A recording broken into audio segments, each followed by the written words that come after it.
Hey Tina, welcome to the bathroom. I'm an octopus, and you're watching Warm Warthog. What I have for you today is basically the story of how a normal person became the Waffle House's new host.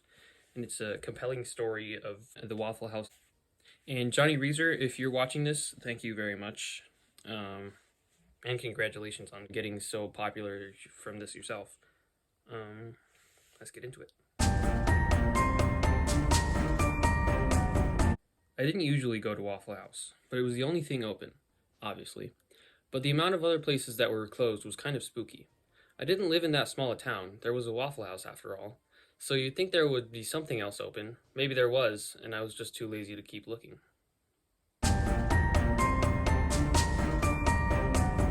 As I pulled up to the front of the Waffle House, I noticed a row of men in suits standing behind the counter, all staring straight ahead with blank expressions. As I walked closer, more and more of them turned toward me, boring into my forehead, as they were all a little bit taller than me.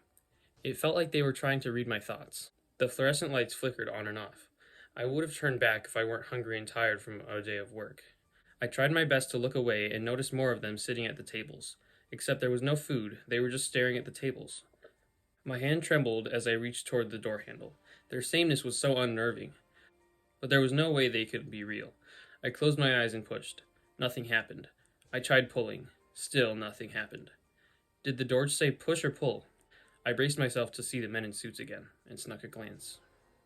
I opened my eyes in what I thought was a different place. All the men were gone, thankfully. It still looked like a Waffle House, but the tables were arranged differently and the lights glowed brighter.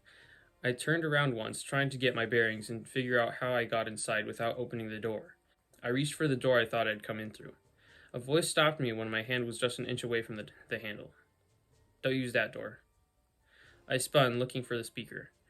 A redhead with a peppering of freckles and a name tag that read Cat was standing at the counter, flipping pancakes. She had a no-nonsense set to her jaw that made me question what was wrong with the door almost as much as how I had come in without noticing her. Was anything going to go normally today? But this is the door I came in through, I said. No, it's not. She pointed out the opposite window at the parking lot where my car still was. I spun around again, realizing that the door behind me led to a different part of the parking lot. How did I... You look hungry, she interrupted. She was right, I was hungry. I sat down at the counter and skimmed the menu. I think I'll have the number 4.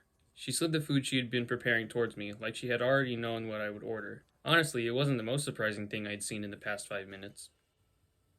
I managed to scarf down the food, even though I wasn't usually this big of an eater.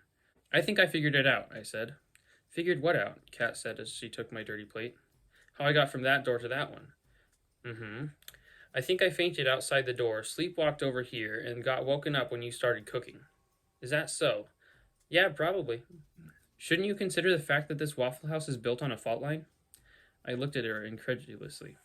What does that have to do with me closing my eyes and opening them at the other end of the restaurant? I felt like I was missing something. Either Kat knew something I didn't, or she wasn't quite thinking straight. Wait, you mean geological fault lines, right? Nope, dimensional. I took a few seconds to absorb that. So you're saying I teleported over there? Are you alright? Better than you, apparently, she said. How do you faint on your way from your car to the door? I hesitated, wondering how much information I could trust this Waffle House employee I just met with. Had those men in the suits even been real? Or was I even more exhausted than I thought? I'd worked hours this long before without hallucinating. I kind of saw some weird guys through the windows. Her face went pale as she focused her full attention on me. Men in suits? Yeah, how did you... With uncanny valley type faces? Yes. Oh no, she said and started putting away the dishes more frantically. What was going on here? Do people see them a lot here? I asked her. No, not exactly. They're called sentries and they try to scare people away when something dangerous is about to happen. People who can't see them just feel like they're being watched and leave. She was done putting away the dishes and had started rifling through drawers for something. Something dangerous? What kind of danger could be scarier than them? Never the good kind, she said, finally finding what she'd been looking for, a brick of a phone with a long antenna. Well, shouldn't I be getting out of here? Are you a fast runner? Not wanting to sound braggy, I said, not particularly. Then it'd probably be best if you stuck with me. How had I gotten into this situation? I could have gone home and had ramen, I could have turned back when I saw the sentries, and I could have swallowed my questions and left right after eating my food and gotten out of there before anything bad happened. But now I was stuck here, about to help Kat fight off 4-dimensional demons or heaven knows what else. Papa Rat, this is Kitty Hawk. Do you read?